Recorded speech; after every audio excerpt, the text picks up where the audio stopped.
أعوذ بالله من الشيطان الرجيم. بسم الله الرحمن الرحيم.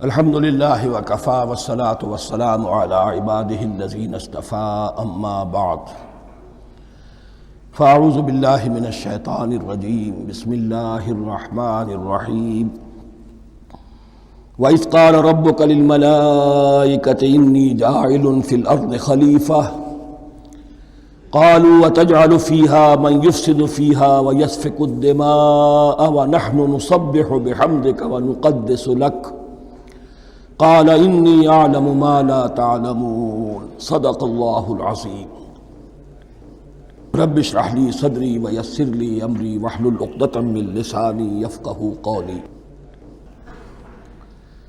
جیسا کہ میں نے عرض کیا تھا، سورہ بقرہ کے پہلے 4 رکوع نہایت اہم ہیں، نہایت جامع ہیں۔ پہلے 2 رکوعوں میں 3 قسم کے انسانوں کی وضاحت کی گئی، 3 قسم کے کردار کے نقشے کھینچ دیے گئے۔ تیسرے رکوع میں قرآن مجید کی دعوت کا خلاصہ آ گیا، توحید فی العقیدہ، توحید فی العمل، یعنی عبادت اللہ کی، ایمان بالرسالت، قرآن مجید کو منزل من اللہ کلام ماننا۔ اس میں اگر شک ہے تو جو بھی چیلنج تھا، اگر واقعتاً تمہیں شک ہے، حقیقت میں شک نہیں ہے، لیکن جیسا کہ تم کہہ رہے ہو کہ تمہیں شک ہے تو کوشش کرو اس کے مقابلے کی ایک صورت بنا لاؤ۔ پھر آخرت، جنت اور دوزخ، ان دونوں کا تذکرہ ہو گیا۔ پھر ایک خاص مسئلہ جو قرآن مجید کے اسلوب پر اعتراض کی شکل میں آیا کہ اس میں مچھر جیسی حقیر شے کا بھی تذکرہ ہے، اس کی حکمت بیان کر دی گئی کہ تشبیہ اور تمثیل میں ظاہر بات ہے کہ ممثل لہو اور ممثل بہی میں مناسبت چاہیے۔ جس چیز کے لیے تمثیل بیان کی جا رہی ہے، جس شے سے تمثیل بیان کی جا رہی ہے، ان میں مناسبت ہونی چاہیے، اس میں عظیم یا حقیر کا کوئی سوال نہیں۔ پھر یہ بات کہ جن لوگوں کے دلوں میں زیغ ہے، کجی ہے، وہ اس قرآن سے بھی ان کی ضلالت میں، گمراہی میں اضافہ ہوگا۔ جو لوگ طالب حق ہیں ان کو یہ قرآن مجید ہدایت دے گا۔ اور کن کو اللہ گمراہ کرتا ہے؟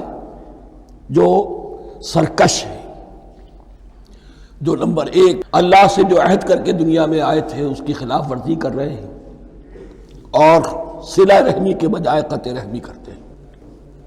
اس کے بعد ایک بہت اہم فلسفیانہ بات آ گئی اور اسی کے ضمن میں میں نے اصل میں یہ ساری بات دہرائی ہے۔ میں نے کہا تھا کہ یہ بات واضح ہوگی آگے جا کر سورہ غافر میں۔ پھر ذہن میں لائیے کہ جب یہ صورت نازل ہوئی ہے، سورہ غافر نازل ہو چکی تھی، لہذا یہاں اجمالی تذکرہ ہے، وہاں تفصیلی تذکرہ ہے۔ اہل جہنم کا قول نقل ہوا ہے، ربنا امتنا اثنتین واحییتنا اثنتین فاعترفنا بذنوبنا فہل الی خروج من سبیل۔ اے اللہ، تو نے 2 مرتبہ ہم پر موت وارد کی، 2 مرتبہ ہمیں زندہ کیا، اب ہم نے اپنے قصور تسلیم کر لیے، تو اب یہاں سے بھی کوئی اور مرحلہ ہے یا نہیں؟ یہاں سے نکلنے کا بھی کوئی راستہ ہے یا نہیں؟ اس سے حقیقت یہ واضح ہوئی، انسان کی تخلیق اول ہوئی عالم ارواح میں، صرف ارواح کی حیثیت سے، اور حدیث میں آتا ہے الارواح جنود مجندہ، لشکروں کی شکل، تمام انسان۔ ان سے عہد لیا گیا الست بربکم قالوا بلا، پھر سلا دیا گیا ارواح کو۔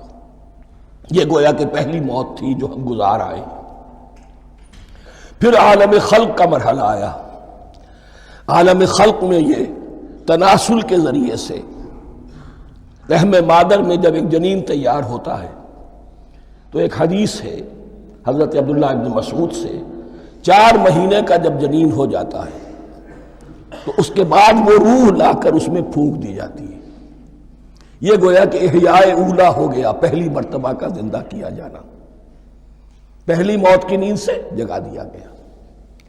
اے تازہ واردان بساط ہوائے دل، اب ہم اس دنیا میں اس جسد کے ساتھ زندہ ہوئے، اب پھر موت آئے گی، جسد یہی چلا جائے گا جہاں سے آیا تھا، روح جہاں سے آئی تھی وہاں واپس جائے گی. ثم یمیتکم ثم یحییکم ثم الیہ ترجعون، پھر تمہیں اللہ کی طرف لوٹا دیا جائے گا. یہ ہے بہت گہرا نقطہ فلسفہ دین کا. اس کے بعد مضمون شروع ہو رہا ہے خلافت کا، جس کا اجمالی جو ہے تذکرہ 3 رکوع کی آخری آیت میں آ گیا. هو الذی خلق لکم ما فی الارض جمیعا، زمین میں جو کچھ ہے اے انسانوں تمہارے لیے پیدا کیا گیا. اسی کے ساتھ جڑتا ہوا مضمون اب خلافت کا آ رہا ہے. وَإِذْ قَالَ رَبُّكَ لِلْمَلَائِكَةِ إِنِّي جَاعِلٌ فِي الْأَرْضِ خَلِيفَةً، اور یاد کرو جب کہ کہا تھا تمہارے رب نے فرشتوں سے میں بنانے والا ہوں زمین میں ایک خلیفہ.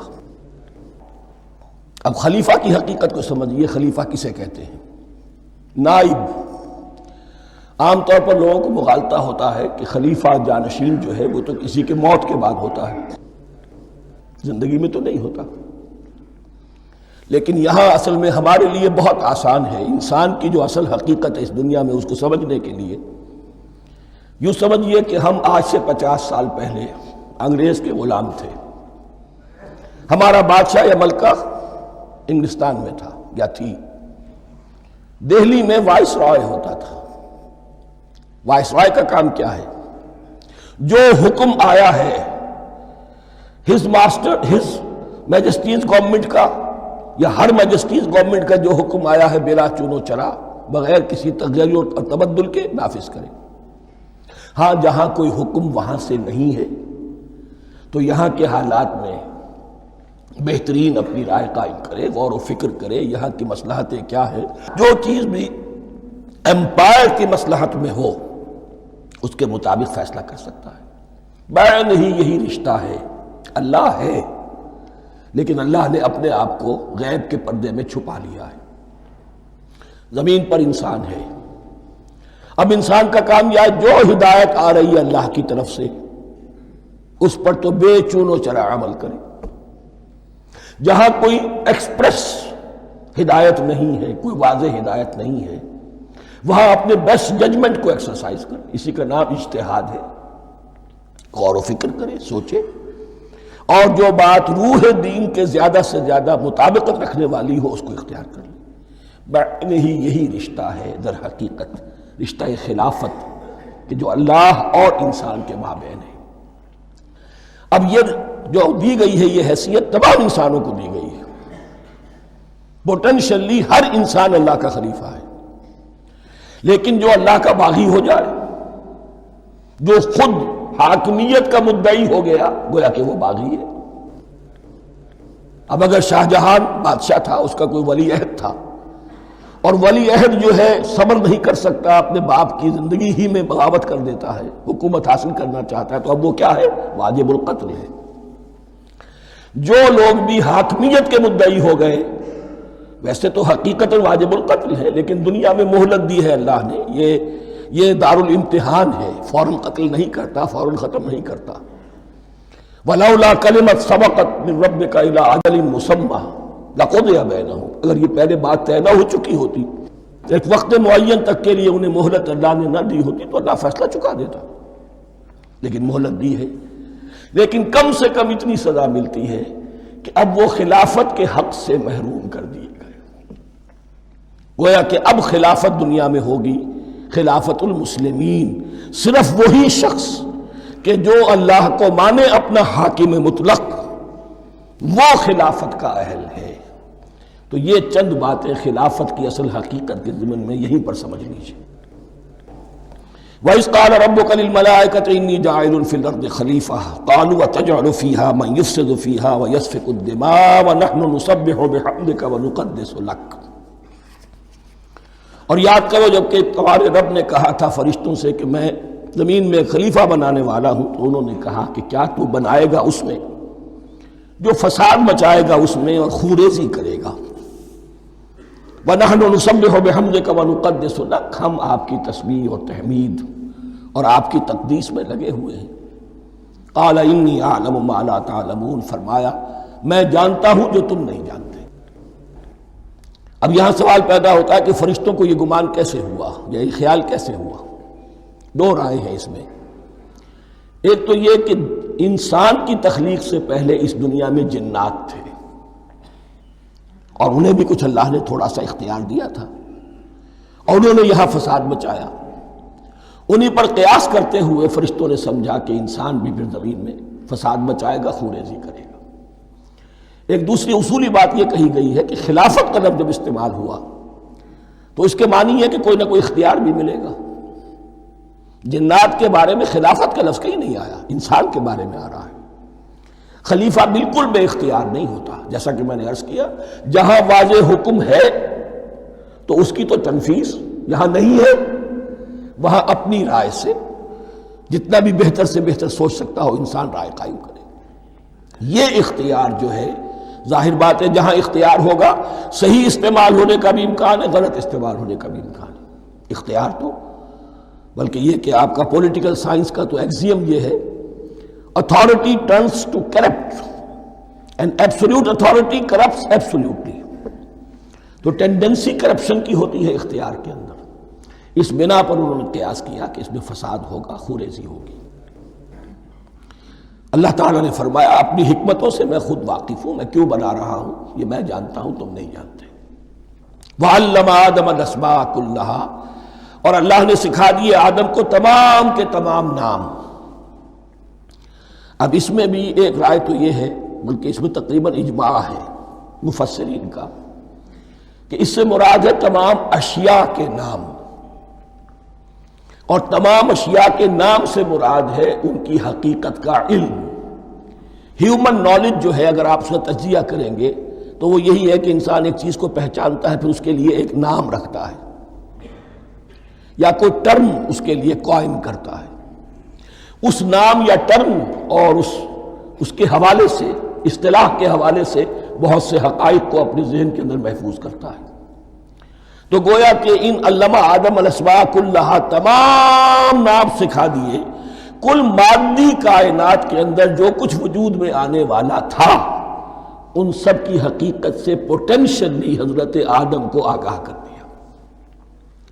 یہ پوٹینشل علم ہے، ہیومن نالج، جو ایکوائرڈ نالج ہے، جو انسان کو سم اور بسم اور اپنے اس دماغ کے کمپیوٹر کے ذریعے سے حاصل ہوتا ہے۔ ایک ہے ریویلڈ نالج جو اللہ وحی کے ذریعے سے بھیجتا ہے، ایک ہے ایکوائرڈ نالج، انسان خود علم حاصل کرتا ہے۔ اس نے آنکھوں سے دیکھا، کان سے سنا، نتیجہ نکالا، اور اس کمپیوٹر نے اس کو پروسیس کیا، اس نتیجے کو کہیں میموری کے اندر سٹور کر لیا۔ یہ کمپیوٹر ہے بہت بڑا۔ پھر کچھ اور دیکھا، کچھ اور سنا، کچھ چھو کر معلوم ہوا، کچھ چکھ کر معلوم ہوا، کچھ سونگھ کر معلوم ہوا، کوئی اور نتیجہ نکلا، اسے وہ پاس میموری کے ساتھ اس کو ٹیلی کیا اور نتیجہ نکالا۔ اس طرح رفتہ رفتہ ان السمع والبصر والفؤاد کل اولئک کان عنہ مسئولا، یہ ایکوائرڈ نالج تین چیزوں سے انسان کو حاصل ہو رہا ہے، سماعت، بصارت اور یہ عقل، جو فائدہ اخذ کرتی ہے، جو اس کو پروسیس کرتی ہے، اس تمام جو سینس ڈیٹا اس کو مہیا ہوتا ہے سینس آرگنز کے ذریعے سے۔ یہ علم ہے جو پوٹینشلی حضرت آدم کو دے دیا گیا۔ اس کی ایکسفولیشن ہو رہی ہے، اب درجہ بدرجہ وہ علم پھیل رہا ہے، بڑھ رہا ہے، اور بڑھتے بڑھتے کہاں تک پہنچے گا ہم کچھ نہیں کہہ سکتے۔ کہاں سے کہاں پہنچ گیا انسان۔ اس نصف صدی کے اندر علم انسانی میں جو ایکسپلوژن ہوا ہے، میں اور آپ اس کا تصور تک نہیں کر سکتے۔ اکثر بڑے بڑے جو سائنسدان ہیں انہیں تصور نہیں ہے، اس لیے کہ ایک شخص اپنی لائن فزکس کے بارے میں جانتا ہے کیا کچھ ہو گیا، یا فزکس کی بھی کسی شاخ کے بارے میں جانتا ہے، باقی دوسری جو لائن ہے اسے کچھ پتہ نہیں۔ اسپیشلائزیشن کا دور ہے، لہذا جو ایکسپلوژن کہا جائے، دھماکہ ہوا ہے علم کا، اس کا کوئی اندازہ نہیں ہے ہمارے۔ اور کس تیزی کے ساتھ وہ چیز آگے بڑھ رہی ہے، کس تیزی کے ساتھ ایک چیز آج جو ایجاد ہوئی چند دنوں کے اندر اندر اس کے بعد اس کا نیا کوئی ورشن آ جاتا ہے اور یہ چیز جو ہے آبسولیٹ ہو جاتی ہے۔ کمیونیکیشن کے اندر جو انقلاب عظیم برپا ہوا، تو آپ یہ سمجھیے کہ اقبال نے جو شعر کبھی کہا تھا کہ عروج آدم خاکی سے انجم سہمے جاتے ہیں کہ یہ ٹوٹا ہوا تارا مہ کامل نہ بن جائے، اور یہ مہ کامل بنے گا کب؟ جب دجال کی شکل اختیار کرے گا۔ دجال کون ہوگا؟ جو ان تمام قواعد طبیعہ کے اوپر قابو پا لے گا، جب چاہے گا جہاں چاہے گا بارش برسائے گا، رزق کے تمام خزانے اپنے ہاتھ میں لے لے گا، جو اس کے اوپر ایمان لائے گا اسی کو ملے گا، کسی اور کو نہیں ملے گا، اس کی آواز پوری دنیا میں سنائی دے گی، وہ چند دنوں کے اندر پوری دنیا کا چکر لگا لے گا۔ یہ ساری چیزیں جو حدیث میں دجال کے بارے میں آئی ہیں وہ اسی علم آدم ایکوائرڈ نالج کے اس حد کو پہنچ جانا کہ وہ ٹوٹل مسٹریز نیچر کی جو ہے وہ اس پر منکشف ہو جائے اور ان قواعد طبیعہ کو وہ ہارنس کر لے، قابو میں لے آئے اور انہیں استعمال کرے۔ کبھی جب ہمارے کسی بہت 200-300ویں کوئی پیڑھی میں کوئی ہمارے جد امجد ہوں گے جنہوں نے کوئی چٹان دیکھی کہ گری، پتھر پر پتھر ٹکرایا تو آگ اس میں سے شعلہ نکلا، اس کا یہ مشاہدہ کافی ہو گیا آگ پیدا کرنے کے لیے۔ پتھروں کو ٹکراؤ آگ پیدا کر لو، یہ اس دور کی سب سے بڑی ایجاد تھی، آگ، انرجی۔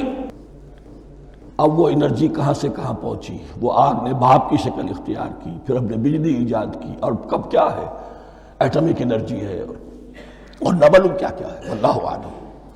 ان تمام چیزوں کا تعلق ہے خلافت ارضی کے ساتھ، لہذا فرشتوں کو جو بتایا گیا وہ یہ ہے کہ آدم کو علم بھی دیا جا رہا ہے، صرف اختیار ہی نہیں دیا جا رہا، علم دیا جا رہا ہے۔ وَعَلَّمَ آدَمَ الْأَسْمَاءَ كُلَّهَا ثُمَّ عَرَضَهُمْ عَلَى الْمَلَائِكَةِ، پھر ان تمام اشیاء کو پیش کیا فرشتوں کے سامنے۔ فَقَالَ أَنبِئُونِي بِأَسْمَاءِ هَؤُلَاءِ، اور فرمایا کہ مجھے بتاؤ ان چیزوں کے نام، ان کنتم صادقین، اگر تم سچے ہو۔ قالوا سبحانک لا علم لنا الا ما علمتنا، انہوں نے کہا پروردگار تو پاک ہے ہر نقص سے، ہر عیب سے، ہر ضعف سے، ہر احتیاج سے، مبرہ ہے، منزہ ہے، اعلیٰ ہے، ارفع ہے۔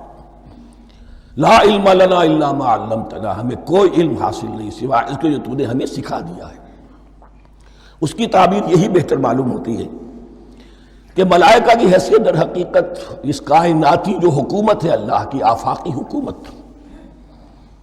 اس کے کارندوں کی ہے، یہ اس کے سول سرونٹس ہیں، تو ہر ایک کو صرف اس کے شعبے کے متعلق علم دیا گیا ہے، علم جامع نہیں ہے، تمام چیزوں کا علم یہ معلوم کرنے کی استعداد ان کے پاس نہیں ہے۔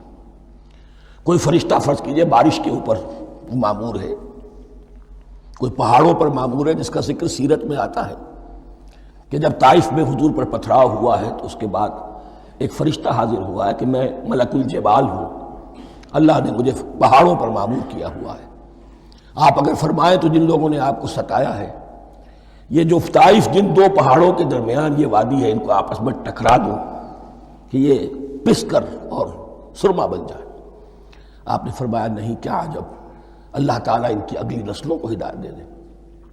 تو فرشتے ہیں، کوئی پہاڑوں پر مامور ہے، کوئی کسی خدمت پر مامور ہے، ان کو علم دیا گیا ہے صرف انہی کی اپنی جو بھی فرائض منصبی ہیں ان کے شعبے سے متعلق، کل نہیں۔ جامعیت جو ہے علم کی وہ ہے کہ جو حضرت آدم علیہ السلام کو پوٹینشلی دے دی گئی اور جو اب بڑھتے بڑھتے ایک بہت تراور درخت بن چکا۔ سبحانک لا علم لنا الا ما علمتنا انک انت العلیم الحکیم، یقیناً آپ ہی کی ذات ہے جو کل کے کل علم کی حامل ہے اور جس کے اوپر حکمت بھی، جس کی حکمت بھی کامل ہے، باقی تو ہر مخلوق میں سے ہر ایک کا علم ناقص رہے گا۔ العلیم، کل علم کا جاننے والا تو ہی ہے، الحکیم، کل حکمت وہ تو تیرے ہی پاس ہے۔ قال یا آدم انبئہم باسمائہم، اللہ نے فرمایا کہ آدم ان کو بتاؤ ان کے نام۔ فلما انباہم باسمائہم، تو جب انہوں نے بتا دیے ان کو فرشتوں کو ان کے نام. قال الم اقل لکم انی اعلم غیب السماوات والارض. تو اللہ نے فرمایا کہ میں نے کہا نہیں تھا کہ میں جانتا ہوں آسمانوں اور زمین کی تمام غائب چیزوں کو جو تمہاری نگاہوں سے بھی اوجھل ہے. غیب میں ہر شے کا جاننے والا ہوں. وَأَعْلَمُ مَا تُبْدُونَ وَمَا كُنْتُمْ تَكْتُمُونَ. اور میں جانتا ہوں جو کچھ تم ظاہر کر رہے تھے اور جو کچھ تم چھپا رہے تھے. چھپانے میں محسوس ہوتا ہے کہ ان کی خواہش یہ تھی کہ خلافت ہمیں ملے.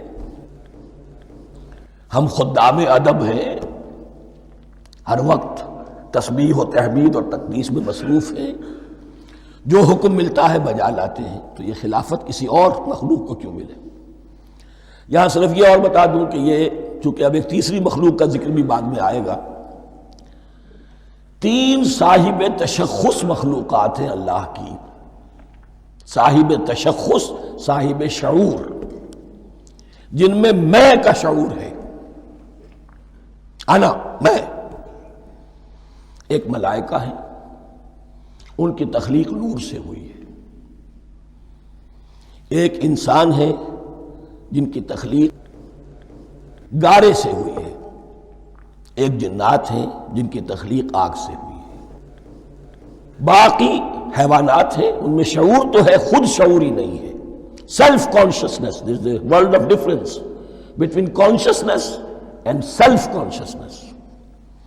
انسان جب دیکھتا ہے تو اس کو یہ بھی معلوم ہے میں دیکھ رہا ہوں. کتا بلہ دیکھتا ہے، اسے یہ اندازہ نہیں ہوتا کہ میں دیکھ رہا ہوں. دیکھنے کا ایک نتیجہ ہے جو نکل آتا ہے، لیکن میں کا وجود نہیں ہے. یہ انا، سیلف، ایگو، یہ انسان میں ہے، جنات میں ہے، شعور میں اور فرشتوں میں ہے. ایک نوری مخلوق، ایک ناری مخلوق، ایک زمین کے اس کرسٹ میں یہ جو مٹی اور گارے، مٹی اور پانی کا جو ملغوبہ ہے گارے کی شکل میں، اس سے بنا ہے. قال يا آدم انبئهم بأسمائهم فلما انبأهم بأسمائهم قال ألم أقل لكم إني أعلم غيب السماوات والأرض وأعلم ما تبدون وما كنتم تكتمون وإذ قلنا للملائكة اسجدوا لآدم فسجدوا إلا إبليس.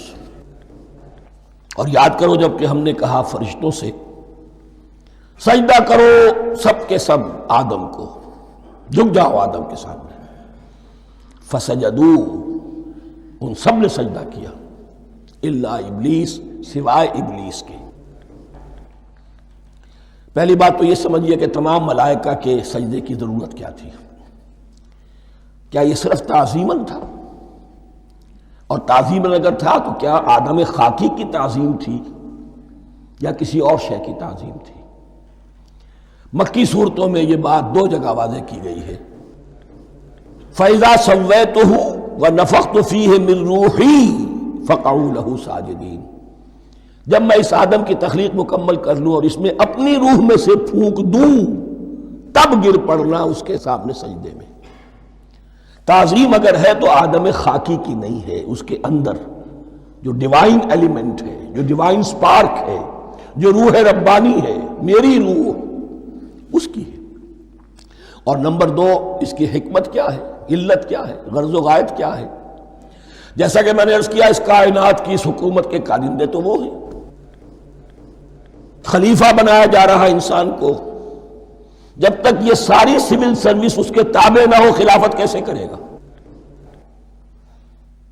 دیکھیے میں جانا چاہتا ہوں، چوری کرنے کے لیے جانا چاہتا ہوں، راستے میں کتنے فیکٹرز ہوں گے، کتنے فزیکل فینومینا ہوں گے. میں چلنا چاہتا ہوں، میں زمین کو دھکیلتا ہوں، زمین مجھے دھکیلتی ہے. زمین مجھے نہ دھکیلے تو میں کیسے چلوں گا؟ یہ پوری کائنات جو ہے، یہ جب ہم کوئی ارادہ کرتے ہیں اور کوئی فیل کرتے ہیں تو اس فیل کے پورے ہونے میں، اس کے ظہور میں نہ معلوم کون کون سے ایلیمنٹس ہیں، کون کون سی فورسز آف دی نیچر ہیں جو ہمارے ساتھ موافقت کرتی ہے تو ہم وہ کام کر سکتے ہیں. اور ان سب پر فرشتے مامور ہیں، ہر ایک کی اپنی ڈومین ہے. اگر وہ تابع نہ ہوں تو خلافت کی کوئی معنی نہیں. خلافت دی گئی ہے، یہ ادھر جانا چاہتا ہے جانے دو، یہ نماز کے لیے مسجد میں جانا چاہتا ہے جانے دو، یہ چوری کے لیے نکلا ہے نکلنے دو. اس لیے کہ اس کو جو اختیار دیا گیا ہے، اس کے اختیار کے استعمال میں یہ تمام جو قوتیں ہیں وہ اس کے ساتھ موافقت کرتی ہیں، تب اس کا کوئی ارادہ وہ اچھا ہو یا برا وہ پایہ تکمیل کو پہنچ سکتا ہے۔ یہ گویا کہ سبارڈینیشن اس کے لیے سمبل کہ تمام فرشتوں کو جھکا دیا گیا۔ البتہ اس آیت میں ایک مغالطہ پیدا ہوتا ہے، الا ابلیس، سوائے ابلیس کے۔ مغالطہ یہ پیدا ہوتا ہے کہ شاید وہ بھی فرشتہ تھا، اس لیے کہ حکم تو فرشتوں کو دیا گیا تھا۔ پھر نوٹ کیجئے اس سے پہلے، بہت پہلے سورہ کہف نازل ہو چکی ہے، اور سورہ کہف میں فرما دیا گیا ہے کان من الجن ففسق عن امر ربی، وہ جن تھا پس اس نے سرکشی کی اپنے رب کے حکم سے۔ فرشتے کی شان یہ نہیں ہے، وہ اللہ کے کسی حکم کی سرتابی نہیں کرتا۔ لا یعصون اللہ ما امرہم ویفعلون ما یؤمرون، وہ اللہ کے کسی حکم کی نافرمانی نہیں کرتے اور جو حکم ملتا ہے بجا لاتے ہیں۔ یہ جنات کے اندر اختیار تھا، جیسے اختیار انسانوں کو دیا گیا ہے۔ جنات میں نیک بھی ہیں، بد بھی ہیں، اعلیٰ بھی ہیں، ادنا بھی ہیں، جیسے انسانوں میں۔ لیکن یہ عزازیل جو جن تھا، علم اور عبادت دونوں کے اعتبار سے بہت بلند ہو گیا تھا، اور یہ فرشتوں کا یوں سمجھیے کہ ہم نشین، فرشتوں کے ساتھ اس طور سے شامل، جیسے بہت سے انسان بھی اگر اپنی بندگی میں، زہد میں، عبادت میں، نیکی میں ترقی کریں تو ان کا ملائے اعلیٰ کے ساتھ، عالم ارواح کے ساتھ، عالم ملائکہ کے ساتھ ایک رابطہ قائم ہوتا ہے۔ اسی طریقے سے وہ جو عزازیل تھا، جن ہونے کے باوجود اپنی نیکی، عبادت، پارسائی اور اپنے علم میں فرشتوں سے بہت آگے تھا، اس لیے معلم الملکوت کی شکل اختیار کر چکا تھا۔ اس کو اپنی زون تھا۔ یہ بات جیسا کہ میں نے عرض کیا 7 مرتبہ قرآن میں یہ بات آئی ہے، قصہ ابلیس و آدم، کہ فرشتوں کو حکم ہوا کہ سجدہ کرو، سب جھک گئے، ابلیس نے سجدے سے انکار کر دیا 7 مرتبہ۔ یہ 7ویں مرتبہ ہے جو ہم پڑھ رہے ہیں، مصحف میں پہلی مرتبہ آ رہا ہے، ترتیب نزول میں 7ویں مرتبہ آ رہا ہے۔ یہ آدم و ابلیس کا قصہ اس سے آگے سورہ اعراف میں آئے گا، پھر سورہ ہجر میں آئے گا، سورہ بنی اسرائیل میں آئے گا، سورہ کہف میں آئے گا، سورہ طٰہٰ میں آئے گا، سورہ صاد میں آئے گا۔ 6 مرتبہ مکی قرآن میں، 1 مرتبہ یہاں۔ تو یہاں اشارہ نہیں کیا، اس لیے مغالطہ ہو سکتا ہے، لیکن یہ کہ سورہ کہف میں آپ کو بتا چکا ہوں کان من الجن ففسق عن امر ربی، اس نے اپنے رب کے حکم سے سرتابی۔ ابلیس اس کا صفاتی نام ہے اب، اس لیے کہ اب لسیبلسو کے معنی ہوتے ہیں مایوس ہو جانا۔ یہ اللہ کی رحمت سے بالکل مایوس ہے، اور مایوس جو ہو جائے وہ شیطان ہو جاتا ہے۔ اب میرا تو چھٹکارا نہیں ہے، جتنوں کو برباد کر سکوں کروں، میری تو عاقبت خراب ہو چکی ہے، جتنوں کو اپنے ساتھ، ہم تو ڈوبے ہیں صنم، تم کو بھی لے ڈوبیں گے۔ اب وہ شیطان اس معنی میں کہ انسان کی عداوت اس کی گھٹی میں پڑ گئی، اس نے اللہ سے پھر اجازت بھی لی کہ مجھے مہلت دے دے، یوم یبعثون، قیامت تک کے دن کے لیے، تو میں ثابت کر دوں گا کہ یہ آدم اس رتبے کا حقدار نہ تھا، مستحق نہ تھا جو اسے دیا گیا۔ انا خیر منہ، میں اس سے بہتر ہوں۔ خلقتنی من نار وخلقتہ من طین، تو نے مجھے آگ سے بنایا، اسے گارے سے بنایا۔ لیکن یہ تکبر ہے در حقیقت کہ جس نے اسے راندہ درگاہ حق کر دیا۔ وَإِذْ قُلْنَا لِلْمَلَائِكَةِ اسْجُدُوا لِآدَمَ فَسَجَدُوا إِلَّا إِبْلِيسَ أَبَىٰ وَاسْتَكْبَرَ، ابا اس نے انکار کیا، واستکبر اور تکبر کیا، استکبار کیا، وَكَانَ مِنَ الْكَافِرِينَ۔ کانا عربی زبان میں 2 طرح کا ہوتا ہے، تامہ، ناقصہ۔ ایک معنی یہ ہو سکتے ہیں کہ ہو گیا، اب اپنے اس استکبار اور انکار کی وجہ سے کانا من الکافرین، وہ کافروں میں سے ہو گیا۔ ایک کانا تامہ ہوتا تھا ہی کافروں میں سے، یعنی اس کے اندر سرکشی چھپی ہوئی تھی، اب ظاہر ہو گئی۔ یہ معاملہ ہوتا ہے، کسی شخص کی بدنیتی اس کے اوپر پردے پڑے رہتے ہیں نیکی کے، زہد کے، کسی خاص وقت میں آ کر وہ ننگا ہو جاتا ہے، اور جو اس کے اندر تھا اصل، اس کی حقیقت، وہ سامنے آ جاتی ہے۔ اس کا امکان ہے، تو دونوں معنی اس کے ہو سکتے ہیں۔ وَقُلْنَا يَا آدَمُ اسْكُنْ أَنْتَ وَزَوْجُكَ الْجَنَّةَ، اور ہم نے کہا کہ اے آدم، رہو تم اور تمہاری بیوی جنت میں۔ اب یہ جنت کون سی ہے؟ اکثر حضرات کے نام کر کے نزدیک یہ جنت کہیں آسمان ہی میں تھی، آسمان ہی میں حضرت آدم کی تخلیق ہوئی۔ البتہ یہ سب مانتے ہیں کہ ایک وہ جنت الفردوس جو ہے جس میں جانے کے بعد پھر واپس نکلنے کا کوئی امکان نہیں، یہ وہ جنت نہیں ہے جس میں کہ آخرت میں لوگوں کو جا کر داخل ہونا ہے، اس میں داخل ہونے والے کے نکلنے کا کوئی امکان نہیں۔ ایک رائے یہ بھی ہے، میرا رجحان اس رائے کی طرف ہے، تخلیق آدم اسی زمین پر ہوئی ہے۔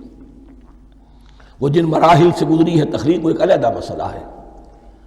بایولوجی اور وحی دونوں اس پر متفق ہیں کہ مٹی سے، کرسٹ آف دی ارتھ سے انسان بنا ہے، اس پر اتفاق ہے، قرآن کا بھی اور بایولوجی کا بھی، جدید علم الحیوانات کا بھی، علم الحیات کا۔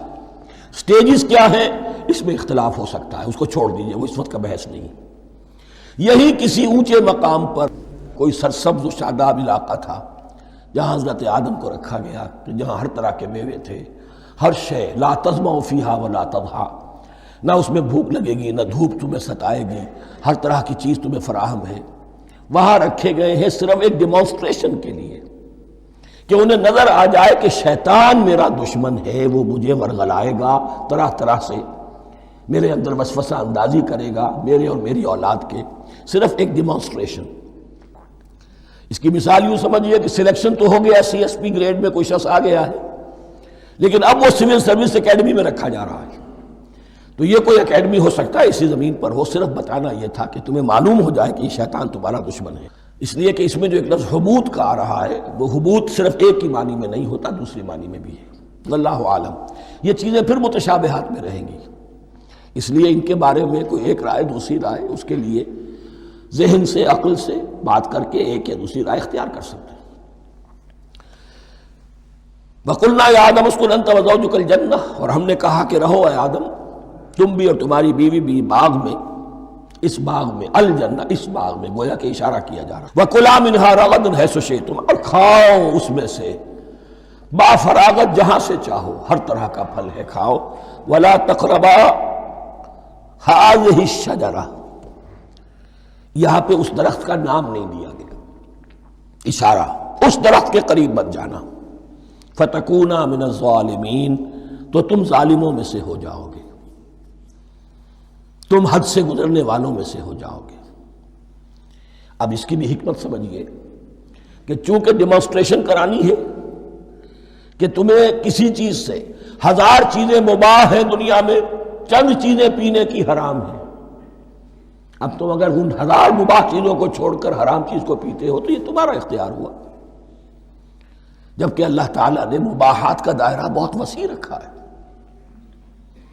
جس سے چاہو چند رشتے ہیں جو بیان کر دیے گئے، یہ حرام ہے، محرمات ہے، ابدیہ ہیں، ان سے تو شادی نہیں ہو سکتی، باقی کسی مسلمان عورت سے دنیا کے کسی کونے میں وہ شادی کر سکتے، کروڑوں کے آپشنز آپ کے لیے خالی کھلے ہیں، لیکن پھر بھی انسان شادی نہ کرے، زنا کرے، یہ گویا کہ اس کی اپنی خباثت نفس ہے۔ ایک نہیں، دو دو، تین تین، چار چار تک شادی کرو، اجازت ہے تمہیں۔ تو اس اعتبار سے مباحات، اب یہ پورا باغ تمہارے لیے مباح ہے، بس ایک درخت ہے، اس کے پاس نہ جانا، اور درخت کا نام لینے کی کوئی ضرورت نہیں، تو آزمائش تھی نا، صرف ایک آزمائش اور اس کی ڈیمانسٹریشن۔ فَأَزَلَّهُمَا الشَّيْطَانُ عَنْهَا، تو پھسلا دیا ان دونوں کو شیطان نے اس درخت کے بارے میں۔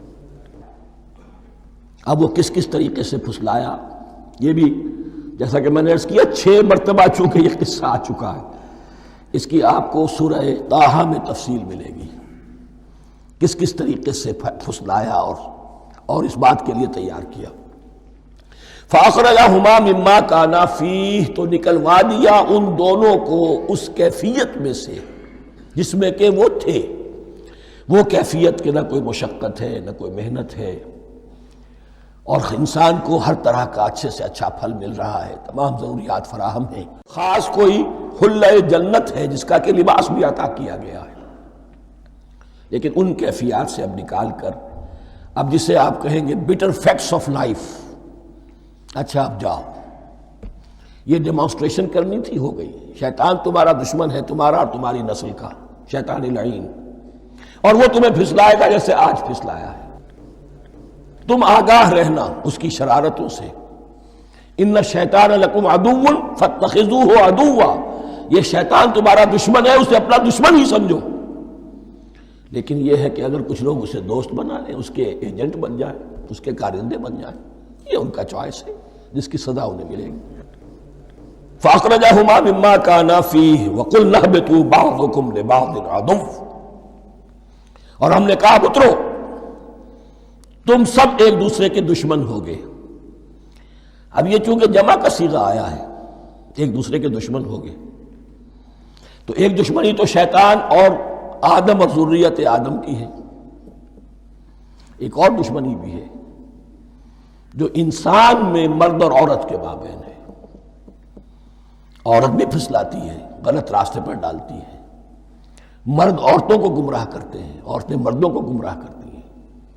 قرآن مجید میں کہا گیا یا ایھا الذین آمنوا ان من ازواجکم واولادکم عدوا لکم فاحذروہم، اہل ایمان چوکنے رہو، چوکس رہو، تمہاری بیویوں اور اولاد میں سے تمہارے دشمن ہیں، بچ کر رہو، کیپ الرٹ، کہیں ان کی محبت تمہیں راہ حق سے منحرف نہ کر دے۔ تم ایک اچھا کام کرنا چاہتے ہو، بیوی رکاوٹ بن گئی، بیوی کو اچھا کام کرنا چاہتی، شوہر رکاوٹ بن گیا، تو یہ محبت نہیں ہے، یہ عداوت ہے۔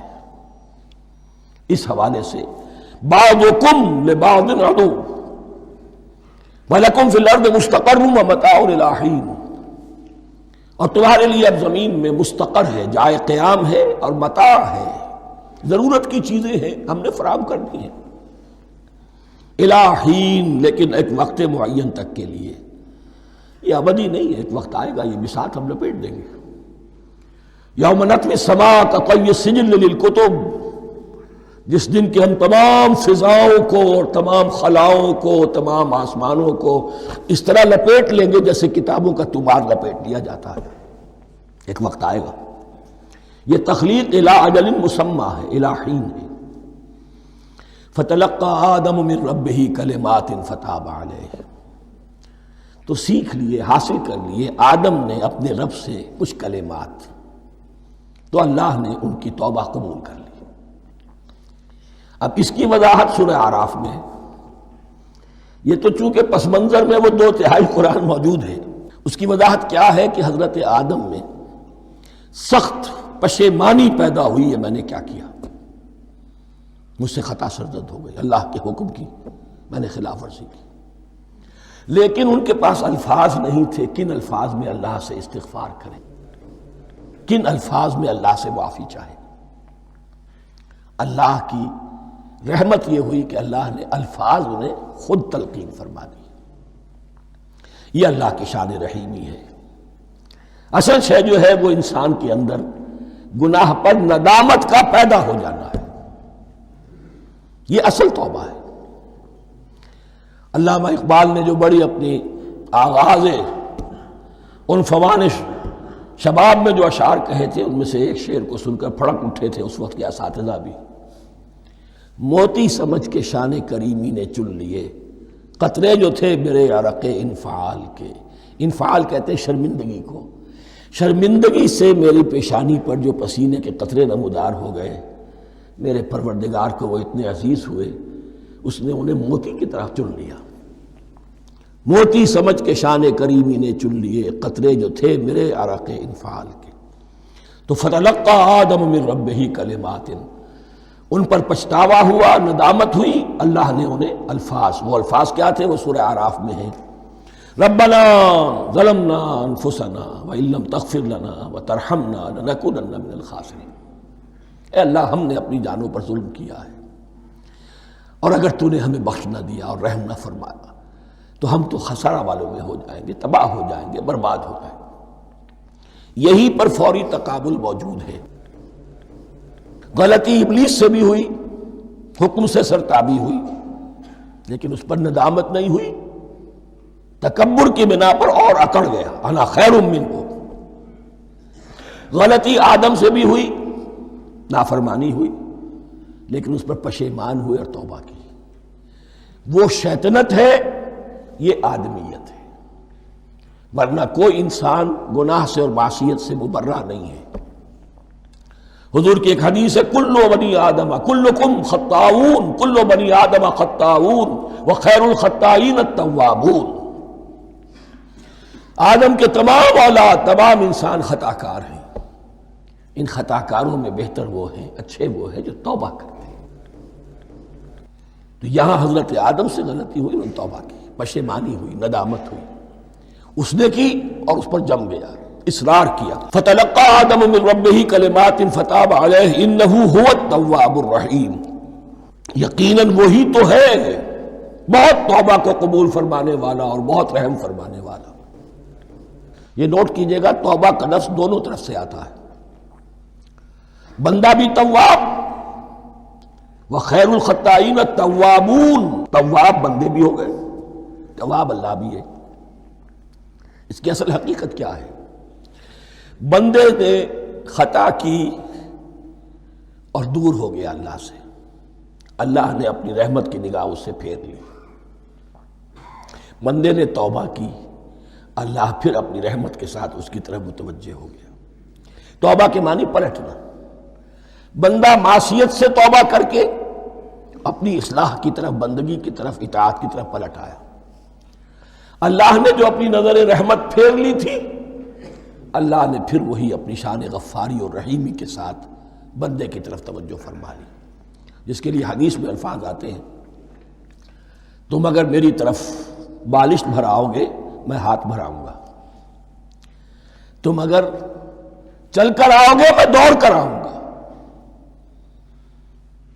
ہم تو مائل بکرم ہے کوئی سائل ہی نہیں، راہ دکھلائیں کسے رہنم منزل ہی نہیں۔ وہ تو تواب ہے، بس فرق یہ ہے کہ تابہ بندے کے لیے ہوگا تو الہ ہوگا، تابہ الہ، انی تبت الیک، اور جب اللہ کی طرف سے ہوگا تابہ علیہ، وہ اعلیٰ ہوگا، اس پر توبہ کی، یعنی اللہ کی بلند شان ہے تو انسان توبہ کرتا ہے تو اس کی طرف توبہ کرتا ہے۔ اللہ کی شان کیا ہے؟ وہ توبہ کرتا ہے تو بندے پر اعلیٰ، فتاب علیہ انہ هو التواب الرحیم۔ قلنا اہبطوا منہا جمیعا، ہم نے کہہ دیا اتر جاؤ اس سے اب تم سب کے سب۔ فَإِمَّا يَأْتِيَنَّكُم مِّنِّي هُدًى، اب یہاں لفظ آیا اہبطوا، یہاں بھی پہلے بھی آیا ہے۔ جو حضرات یہ سمجھتے ہیں کہ تخلیق آدم آسمانوں پر ہوئی ہے اور جنت بھی وہ آسمان میں ہے جہاں رکھے گئے تھے، آزمائشی یا ٹریننگ یا ڈیمانسٹریشن والی جنت، وہ یہاں حبوط کا ترجمہ کریں گے کہ آسمان سے زمین پر اترنے کا حکم دیا گیا۔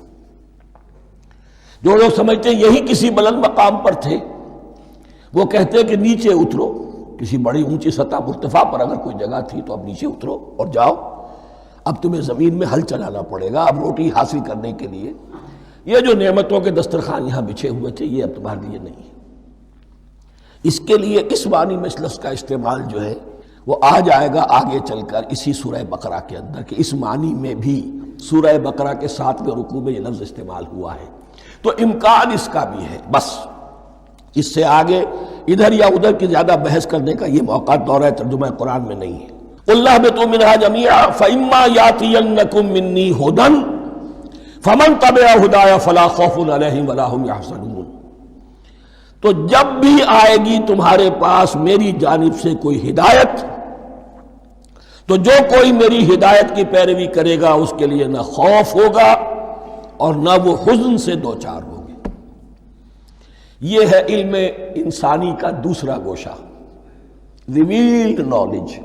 اس چوتھے رکوع کی جو حسن ہے اسے دیکھیے، شروع میں ایکوائرڈ نالج کا ذکر ہے جو پوٹینشلی حضرت آدم کی ذات میں رکھ دیا گیا، اور جو انسان نے پھر اپنی محنت سے ان السمع والبصر والفؤاد اس کے ذریعے سے آگے بڑھایا۔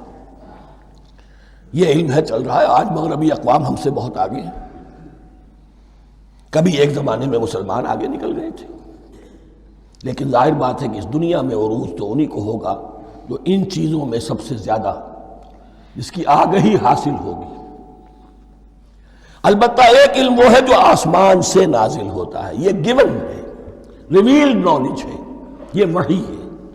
فَإِمَّا يَأْتِيَنَّكُم مِّنِّي هُدًى، تمہارے مقام خلافت کا تقاضا یہ ہے جو احکام ہمارے آئے، جو ہدایات ہم بھیجیں، ان کو تو پوری طریقے سے اس کی پیروی کرو۔ فَمَن تَبِعَ ہدایہ، تو جو کوئی بھی میری ہدایت کی پیروی کرے گا، فَلَا خَوْفٌ عَلَيْهِمْ وَلَا هُمْ يَحْزَنُونَ وَالَّذِينَ كَفَرُوا، اور جو ناشکری کریں گے، کفر کریں گے، انکار کریں گے، وَكَذَّبُوا بِآيَاتِنَا، اور ہماری آیات کو جھٹلائیں گے، فَأُولَٰئِكَ أَصْحَابُ النَّارِ هُمْ فِيهَا خَالِدُونَ، تو وہ جہنمی ہوں گے، آگ والے ہوں گے، اس میں ہمیشہ رہیں گے۔ یہ ہے گویا کہ چارٹر، اس نوع انسانی کو جو ابدی چارٹر اللہ نے دیا ہے، جبکہ زمین کا چارج دے دیا گیا خلیفہ کی حیثیت سے۔ یہاں یہ 4 رکوع جو ہے سورہ بقرہ کے، جو میں نے عرض کیا تھا، قرآن کی دعوت، قرآن کا بنیادی فلسفہ، اس پر یہ جام ہے، اور یہ مکی صورتوں کے مضامین کا خلاصہ۔ اب یہاں سے شروع ہو رہا ہے 5ویں رکوع سے، مسلسل 10 رکوع، مسلسل خطاب ہے بنی اسرائیل سے۔ البتہ ان میں ایک تقسیم ہے، پہلے رکوع میں دعوت ہے۔ دعوت جب ہوتی ہے تو آمادہ کرنا، تشویق، ترغیب، دلجوئی، نرمی، یہ دعوت کے اجزاء لا ينفک ہیں، اس کے بغیر دعوت مؤثر نہیں ہوتی۔ لہذا ان 7 آیات میں یہ یوں سمجھیے کہ ان 10 رکوعوں کے لیے یہ بمنزلہ فاتحہ ہے، جیسے سورہ فاتحہ 7 آیتوں کی، ایسے ہی اس دعوت سابقہ امت مسلمہ کو دعوت دی جا رہی ہے۔ تو کس طرح دی جا رہی ہے؟ یہ کون تھے؟ یہ بھی مسلمان ہی تو تھے نا، کافر تو ہو گئے حضور کا انکار کر کے، ورنہ وہ موسیٰ کے ماننے والے، شریعت ان کے پاس، بڑے بڑے علماء ان میں، علم کا چرچا ان میں، سب کچھ تھا، ان کو دعوت دی جا رہی ہے۔ لیکن میں اس لیے آپ کو چاہتا ہوں، اس کو توجہ دلا رہا ہوں، آج اگر مسلمانوں میں جو غافل ہو گئے، اپنی حقیقت کو بھول گئے، اپنے فرض منصبی سے غافل ہو گئے، دنیا کے اور قوموں کی طرح کی ایک قوم بن کر رہ گئے، اگر کوئی ایک داعی گروہ کھڑا ہو، کوئی جماعت، کوئی فرد، اور اس سے جماعت بنے، تو ظاہر بات ہے سب سے پہلے اسے اسی امت کو دعوت دینی ہوگی، اس لیے کہ دنیا تو اسلام کو پہچانے گی اس امت کے حوالے سے۔ فزیشن ہیل تھائی سیلف، پہلے یہ تو ٹھیک ہو، یہ کہیں پر صحیح اسلام کا نمونہ پیش کرے تو دنیا کو دعوت دے سکو گے، آؤ دیکھو یہ ہے اسلام۔ اس لیے ان کو جو دعوت دینے کا اسلوب ہونا چاہیے وہ عکس ہوگا اس اسلوب کا جو ان 7 آیات میں ہمارے سامنے آ رہا ہے۔ یا بنی اسرائیل اذکروا نعمتی التی انعمت علیکم، اے بنی اسرائیل، اسرائیل کو سمجھ لیجئے یہ مرکب لفظ ہے، اسر اسی سے اسیر بنا ہے، اسیر جو کسی کا قیدی ہوتا ہے، ایل عبرانی میں اللہ کے لیے ہے، اور اسرائیل کا ترجمہ ہے عبداللہ، اللہ کا غلام، اللہ کے ساتھ بندھا ہوا، اس کی اطاعت کے قلاتے کے اندر۔ تو یہ اسرائیل یہ لقب ہے حضرت یعقوب علیہ السلام کا، ان کے 12 بیٹے تھے، 12 بیٹوں سے جو نسل چلی وہ بنی اسرائیل ہے، انہی میں حضرت موسیٰ کی بعثت ہوئی اور تورات انہیں دی گئی، پھر یہ ایک بہت بڑی امت بنے۔ ان پر 4 ادوار آ چکے تھے قرآن مجید کے نزول کے وقت، 2 مرتبہ اللہ کی رحمت کی بارشیں ہوئیں، انہیں عروج نصیب ہوا، 2 مرتبہ ان کو دنیا پرستی، شہوت پرستی، اللہ کے احکام کو پس و پیش ڈال دینے کی سزا میں عذاب کے کوڑے ان پر برسے۔ اس کا ذکر آئے گا سورہ بنی اسرائیل کے پہلے رکوع میں۔ اس وقت جب کہ قرآن نازل ہو رہا ہے، اس وقت وہ اپنے اس زوال کے دور میں تھے۔ حال یہ تھا کہ حضور صلی اللہ علیہ وسلم کی بعثت سے پہلے ہی 2nd ٹیمپل بھی شہید کیا جا چکا تھا، گرایا جا چکا تھا۔ حضرت سلیمان نے جو بنایا تھا ہیکل سلیمانی، جس کو یہ فرسٹ ٹیمپل کہتے ہیں، اسے نیبوکدنضر نے گرا دیا تھا حضرت مسیح سے بھی کئی سو سال پہلے۔ لیکن اس کے بعد پھر یہ رومنز نے سن 70 عیسوی میں حضور کی ولادت سے 500 برس پہلے ان کا یہ یروشلم تباہ و برباد ہوا، اس میں لوگوں کو قتل کیا گیا، قتل عام ہوا، اور سیکنڈ ٹیمپل جو ہے وہ بھی گرا دیا گیا، جو اب تک گرا پڑا ہوا ہے۔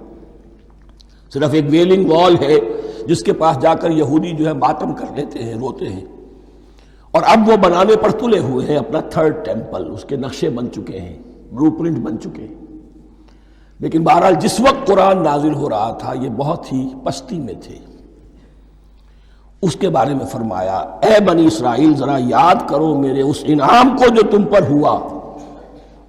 وہ انعام کیا ہے؟ میں نے تمہیں اپنی کتاب دی، نبوت سے سرفراز فرمایا، اپنی شریعت تمہیں عطا فرمائی، تمہیں داؤد، تمہارے اندر داؤد اور سلیمان جیسے بادشاہ اٹھائے جو بادشاہ بھی تھے، نبی بھی تھے۔ وَأَوْفُوا بِعَهْدِي، اور میرے وعدے کو پورا کرو تاکہ میں بھی اپنے وعدے کو پورا کروں۔ یہ وعدہ ہے جو کتاب استثناء جو ہے اولڈ ٹیسٹمنٹ کی، ڈیوٹرانومی، اس کے 18ویں باب کی آیت نمبر 18 اور 19 میں ہے۔ حضرت موسیٰ سے خطاب کر کے اس میں اللہ نے یہ الفاظ فرمائے، میں ان کے بھائیوں میں سے تیرے مانند ایک نبی برپا کروں گا اور اس کے منہ میں اپنا کلام ڈالوں گا، اور وہ وہی کچھ بتائے گا جو میں اس سے کہوں گا۔ یہ گویا کہ حضرت موسیٰ علیہ السلام کی امت کو بتایا جا رہا تھا کہ نبی آخر الزمان آئیں گے اور تمہیں انہیں قبول کرنا ہے۔ قرآن مجید میں اس کا بڑا تفصیلی ذکر سورہ اعراف میں آئے گا انشاءاللہ، لیکن یہاں فرمایا اوفوا بعہدی اوف بعہدکم، تم میرا عہد پورا کرو، میرے اس نبی کو تسلیم کرو، اس پر ایمان لاؤ، اس پر کی صدا پر لبیک کہو، تو میں تمہیں میرے انعام و اکرام اور بڑھتے چلے جائیں گے۔ وَإِيَّايَ فَارْهَبُونَ، اور صرف مجھ سے ڈرو۔ وَآمِنُوا بِمَا أَنزَلْتُ مُصَدِّقًا لِمَا مَعَكُمْ، اور ایمان لاؤ اس پر جو میں نے نازل کیا ہے، جو تمہارے پاس جو تورات ہے اس کی تصدیق کرتے ہوئے آیا ہے۔ اس کے دو معنی ہے، ایک تو قرآن تصدیق کرتا ہے تورات کی اور انجیل کی، فیہا ہدی و نور، فیہ ہدی و نور، اور دوسرے یہ کہ قرآن اور محمد صلی اللہ علیہ وسلم ان پیشین گوئیوں کے مصداق بن کر آئے ہیں جو تورات میں تھی، ورنہ وہ پیشین گوئیاں جھوٹی ثابت ہوتی۔ ان کے مصداق کون ہے؟ قرآن اور محمد صلی اللہ علیہ وسلم۔ یہ دونوں معنی اس کے ہیں۔ وَآمِنُوا بِمَا أَنزَلْتُ مُصَدِّقًا لِمَا مَعَكُمْ وَلَا تَكُونُوا أَوَّلَ كَافِرٍ بِهِ، اور دیکھو تم ہی سب سے پہلے ان کا کفر کرنے والے نہ بن جاؤ۔ تمہیں تو سب کچھ معلوم تھا، تم تو منتظر تھے، تم تو آخری نبی کے انتظار میں تھے اور ان کے حوالے سے دعائیں کیا کرتے تھے کہ اللہ اس نبی آخر الزمان کے واسطے سے ہماری مدد فرما اور کافروں کے مقابلے میں ہمیں فتح عطا فرما۔ یہ آئے گا آگے چل کر اسی سورہ بقرہ کے اندر۔ لیکن اب تم ہی سب سے بڑھ کر کافر ہو گئے، تم ہی سب سے بڑھ کر دشمن ہو گئے۔ وَلَا تَكُونُوا أَوَّلَ كَافِرٍ بِهِ وَلَا تَشْتَرُوا بِآيَاتِي ثَمَنًا قَلِيلًا، اور دیکھو میری ان آیات کے عوض حقیر سی قیمت قبول نہ کرو۔ یہ آیات الہیہ ہیں، ان کو رد کر رہے ہو، کس لیے؟ ہماری مسندیں، ہماری حیثیت، ہماری چودراہٹیں، کہیں ان پر کوئی آنچ نہ آ جائے۔ حقیر سی چیزیں، یہ صرف اس دنیا کا سامان ہے، اس کے سوا کچھ نہیں۔ وَلَا تَشْتَرُوا بِآيَاتِي ثَمَنًا قَلِيلًا وَإِيَّايَ فَاتَّقُونِ، اور صرف مجھ سے تقوی اختیار کرو، میرا تقوی اختیار کرو۔ وَلَا تَلْبِسُوا الْحَقَّ بِالْبَاطِلِ وَتَكْتُمُوا الْحَقَّ وَأَنْتُمْ تَعْلَمُونَ، اور نہ گڈمڈ کرو حق کے ساتھ باطل کو، اور مت چھپاؤ حق کو، درا حالے کہ تم جانتے ہو۔ یہ بات اچھی طرح نوٹ کر لیجیے، جانتے بوجھتے کرنا، ایک ہے مغالطے میں کرنا، وہ ضلالت ہے، گمراہی ہے۔ ایک جان بوجھ کر کرنا، حق کو پہچان کر اسے رد کرنا، یہ پھر اللہ تعالیٰ کے غضب کو دعوت دینا ہے، ریت آف اللہ، اس کے غضب کو دعوت دینا ہے کہ حق کو پہچان کر اس کی نفی کی جائے۔ وَأَنْتُمْ تَعْلَمُونَ، علماء یہود قرآن مجید میں آگے چل کر آئے گا، ایسے پہچانتے تھے محمد کو اور قرآن کو جیسے اپنے بیٹوں کو، یعرفونہ کما یعرفون ابناہم، ایسے پہچانتے جیسے اپنے بیٹوں۔ وَأَقِیمُوا الصَّلَاةَ وَآتُوا الزَّکَاۃَ، دیکھو نماز قائم کرو، زکوٰۃ ادا کرو، وَارْکَعُوا مَعَ الرَّاکِعِینَ، اور جھکنے والوں کے ساتھ جھکو۔ یہ اول تو رکوع کو انہوں نے اپنے ہاں سے خارج کر دیا تھا، ثانیاً باجماعت نماز ان کے ہاں ختم ہو گئی تھی۔ وَارْکَعُوا مَعَ الرَّاکِعِینَ، جماعت باجماعت نماز کی طرف اشارہ ہے۔ أَتَأْمُرُونَ النَّاسَ بِالْبِرِّ وَتَنْسَوْنَ أَنفُسَكُمْ، کیا تم لوگوں کو نیکی کا حکم دیتے ہو، تقویٰ کی، پارسائی کی تعلیم دیتے ہو؟ میں کہہ رہا ہوں نا کہ اصل میں مخاطب کون ہے؟ علماء یہود۔ اس آیت سے ثابت ہو گیا عالم ہمارا بھی جب بھی کھڑا ہوگا اونچے سے اونچا آواز کہے گا، اعلیٰ سے اعلیٰ بات کہے گا۔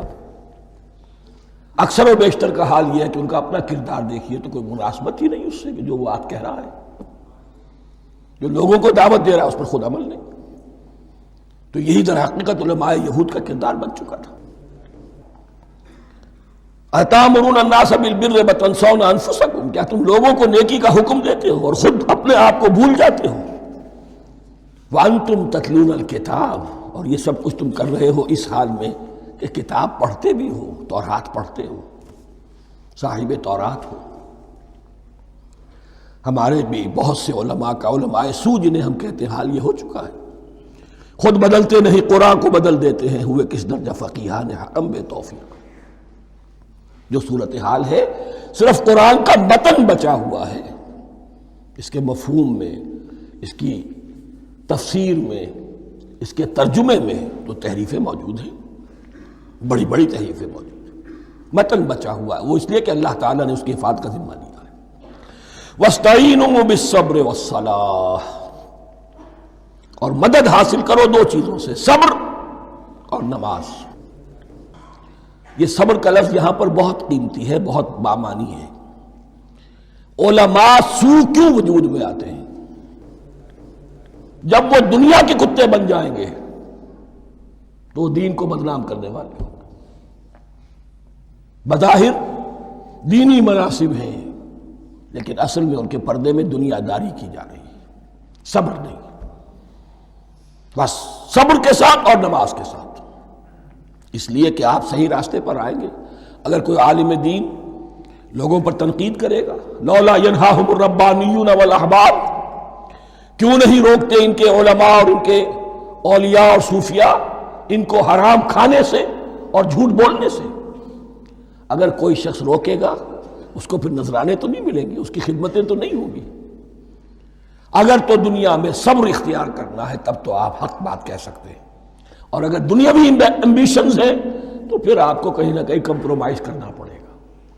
وَاسْتَعِینُوا بِالصَّبْرِ وَالصَّلَاةِ، صبر اور نماز۔